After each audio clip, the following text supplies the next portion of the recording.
Uzi on the mic, जिंदगी game है, खेड के वेख, हार के न रुक, आगे बढ़ के वेख।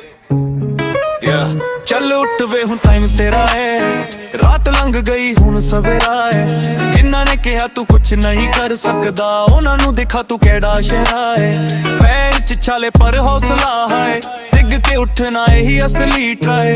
किस्मत भी ओदे नाल खड़दी है, जेड़ा अपनी मेहनत ते करदा रिलाए। चल उठ वे डर नूं मार वे, सुपने नूं अपने सच कर वे। रुकना नहीं हुण बस चल वे, अपनी कहानी तू खुद लिख वे।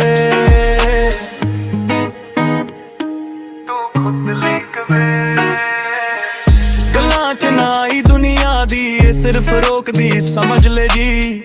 जेड़ा भी चंगिया ओ सद के आ, राह च मुश्किल हर वेले पई। अपने ते यकीन तू रख वे, अंदरों जो आगे फड़क वे। जिथों भी तू अज खड़ा है कल उथों अगे तू वध वे। डर नूं मार वे, सुपने नूं अपने सच कर वे।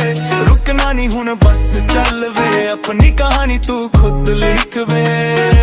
ना कोई शॉर्टकट ना कोई चीट, बस मेहनत ही तेरा रियल ट्रीट। अज दा पेन कल दी जीत, keep grinding don't accept defeat.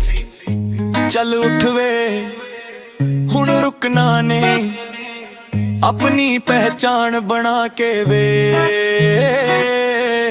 तू ही अपनी स्टोरी दा हीरो है, बस एक बारी खुद ते यकीन करके दे। चल उठ वे डर नूं मारे, सुपने नूं अपने सच कर वे।